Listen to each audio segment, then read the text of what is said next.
IIT एक है ना ड्रीम कॉलेज है हम सब लोगों के लिए। स्पेशली उन लोगों के लिए जिन्होंने एज अ सब्जेक्ट मैथ्स अपनी क्लास 12th में लिया है। ऐसा क्यों? ऐसा इसलिए क्योंकि ऐसा मानना है और ऐसा है एक्चुअली में कि जो भी बच्चा आईआईटी के लिए एस्पायर करता है और आईआईटी के अंदर सेलेक्ट होता है, वो अपनी लाइफ को एक सिक्योर्ड और एक क्वालिटी लाइफ में अपने फ्यूचर को देखता है।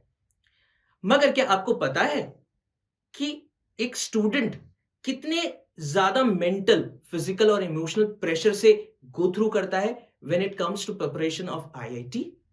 तो आज की इस वीडियो में मैं आपको 4 ऐसे पॉइंट बताऊंगा which is related to the facts of IIT. On an average एक 14 साल का जो बच्चा होता है वो अपनी प्रिपरेशन आईआईटी के लिए स्टार्ट कर देता है और इस आईआईटी की जर्नी के अंदर वो बहुत सारी चीजें कॉम्प्रोमाइज करता है, जैसे friendship, family gatherings, social events, even all sort of entertainment। और इस जर्नी के अंदर एक गैप क्रिएट हो जाता है अक्सर उसके साथ, that is a soft skill development gap.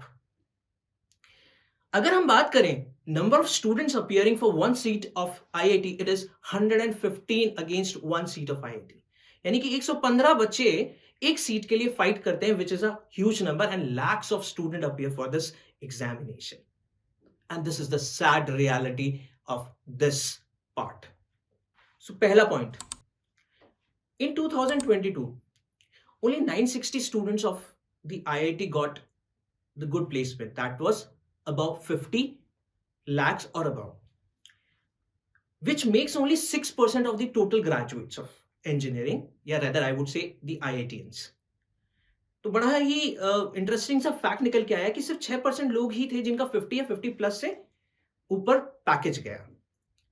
यानी कि जो रिमेनिंग आईआईटीएंस है उसमें से 50% लोगों का जो पैकेज ऑन एन एवरेज गया, that was 10 to the 16 lakh rupees on an average.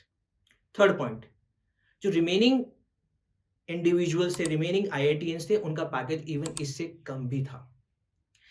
अब आप ये सोचिए कि इस जर्नी के अंदर कितना कॉस्ट ऑलरेडी इंडिविजुअल पेरेंट खर्च करके यहां प्रोसेस में पहुंचता है और उसका package on an average finally उसको यही मिल पाता है, विच इज 10 to 16 लाख और इवन लेस देन दैट। एक और फैक्ट निकल के आया कि as per NITI Aayog 48%, which is a third fact, which is a third point, 48% of the engineers are not fit for the job because they lack the skill which is required. And another interesting fact, that as per the survey done in 2019, 80% of the engineers are not having the skills which is required on the part of the institutions or the companies or what they expect from them. So all these facts clears one thing, that there is some harsh realities which is related to that। Finally मैं एक चीज और add करना चाहूंगा कि इन सारी चीजों की वजह से जो एक्चुअल प्रेशर आता है वो स्टूडेंट के ऊपर आता है और इसी वजह से हमने कहीं सारे सुसाइड के केसेस भी सुने हैं। बट मैं किसी आईआईटी या आईएम के अगेंस्ट नहीं हूं, मैं सिर्फ आपको वो फैक्ट्स बता रहा हूं जो कि हर एक स्टूडेंट जो प्रिपरेशन कर रहा है उसके लिए जानना जरूरी है। जाते जाते एक सवाल आप सभी लोगों से पूछना चाहता हूं जो कि बहुत इंपॉर्टेंट है, क्या सच में हर एक स्टूडेंट को आईआईटी के एग्जाम के पीछे भागना चाहिए या खुद का सेल्फ एनालिसिस करना चाहिए कि whether he is fit for that particular race और नॉट? प्लीज कमेंट बॉक्स में जरूर बताइएगा। Thank you.